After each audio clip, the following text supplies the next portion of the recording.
आज मैं बात करने वाला हूँ ₹1 वाले शेयर प्राइस के बारे में। इस कंपनी का नाम है पल्सर इंटरनेशनल और ये कंपनी 7 दिनों से अपने शेयर होल्डर्स को एक कमाल का रिटर्न निकाल के दे रही है। इसकी कुछ रीज़न है, कुछ वजह है जिसकी बात हम आगे करेंगे। ये वीडियो सिर्फ एजुकेशनल पर्पज़ है, ना मैं कोई भी स्टॉक खरीदने की सलाह देता हूँ और ना ही बेचने की। तो मैं आज बात करने वाला हूँ पल्सर इंटरनेशनल के बारे में। इस कंपनी का शेयर प्राइस आज ₹1.02 का है और आज भी इस कंपनी ने अपने शेयर होल्डर्स को बिल्कुल निराश नहीं किया। जैसा कि लास्ट 7 दिनों से ये कंपनी अपने शेयर होल्डर्स को रिटर्न पे रिटर्न दे रही है और आज भी इस कंपनी ने ऐसा ही किया। आज के दिन इस कंपनी ने 4.08% का रिटर्न निकाल के दिया। सबसे पहले जान लीजिए इस कंपनी के बारे में। तो ये कंपनी पल्सर इंटरनेशनल 1990 में बनी और कंपनी बिजनेस में है एग्रीकल्चर सप्लाई चेन मैनेजमेंट के और लगातार 7 दिनों से ये कंपनी अपने शेयर होल्डर्स को रिटर्न दे रही है। इसका जो रीज़न है, वजह ये है कि कंपनी ने अपडेट किया है कि जो कंपनी का जो बिजनेस वर्टिकल है, कंपनी ने उससे 90 करोड़ का जो रेवेन्यू है वो जनरेट कर लिया है।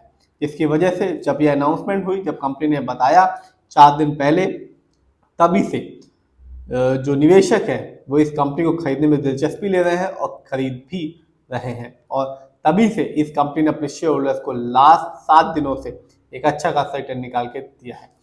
बात करें इस कंपनी के शेयर प्राइस की, तो आज अभी मार्केट चालू है। आज इस कंपनी का शेयर प्राइस है ₹1.02 का और आज इस कंपनी ने 4.08% का रिटर्न निकाल के दिया है।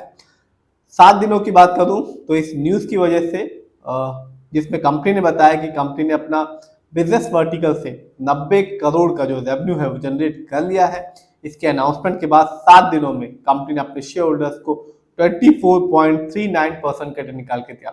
यानी आज से ठीक 7 दिन पहले इस कंपनी के शेयर पर मिल रहा था 82 पैसे का, जो आज के दिन है ₹1.02 का। लेकिन मैं हमेशा कहता हूँ, चाहे कंपनी अच्छी हो या बुरी हो, स्मॉल कैप की हो, मिड कैप की हो या लार्ज कैप की हो, आप जरूर उस कंपनी के फंडामेंटल्स को देखें और कंपनी के लॉन्ग टर्म रिटर्न को देखें, तभी अपना पैसा लगाएं। ऐसा नहीं कि शेयर प्राइस कम है, पेनी स्टॉक है तो लगा देते हैं, क्या मालूम आगे चल के ये मल्टी बैगर बन जाए। ऐसा नहीं, एकदम आपका पैसा है, आप एकदम सोच के लगाएं कि किस कंपनी में लगाना है या नहीं लगाना है, चाहे उस कंपनी के शेयर प्राइस हाई हो चाहे लो हो।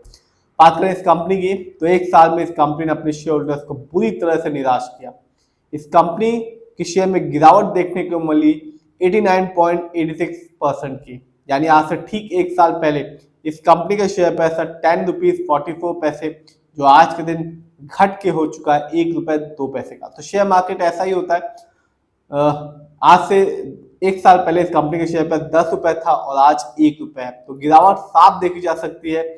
और जिन्होंने भी ये सोचा होगा कि पेनी स्टॉक है, अच्छा खासा रिटर्न देगा, एक साल के बाद बेच के निकल जाऊंगा, तो ऐसा बिल्कुल भी नहीं हुआ। उनका जो पैसा था, कह सकते हैं कि डूब गया।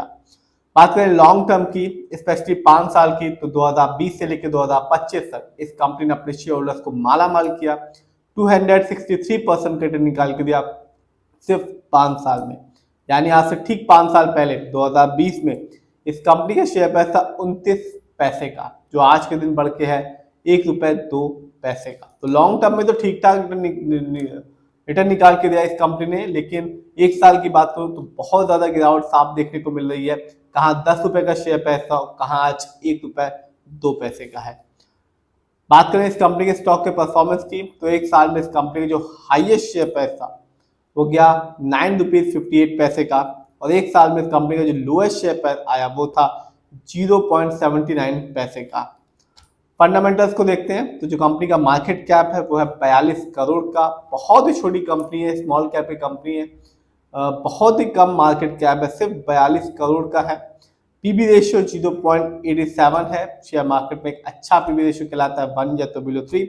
इंडस्ट्री पी 56.60 है, शेयर मार्केट में अच्छा इंडस्ट्री पी होता है 20 से लेकर 25 के बीच में। ये बताता है कि जो कंपनी है और जो कंपनी के स्टॉक है मार्केट में कैसा परफॉर्म कर रहा है।